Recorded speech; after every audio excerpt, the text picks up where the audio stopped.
there's not enough fan connectors, so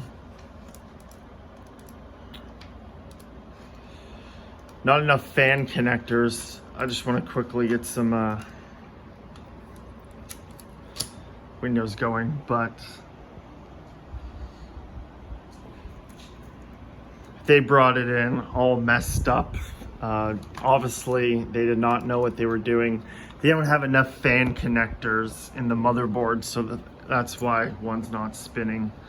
We don't have any in the shop, so they'll have to go buy some of that. The RAM was in the wrong order. This fan was on this side. There was a rear fan, so I just pulled one from there. Graphics card. They also brought it in like this with no panels or anything. So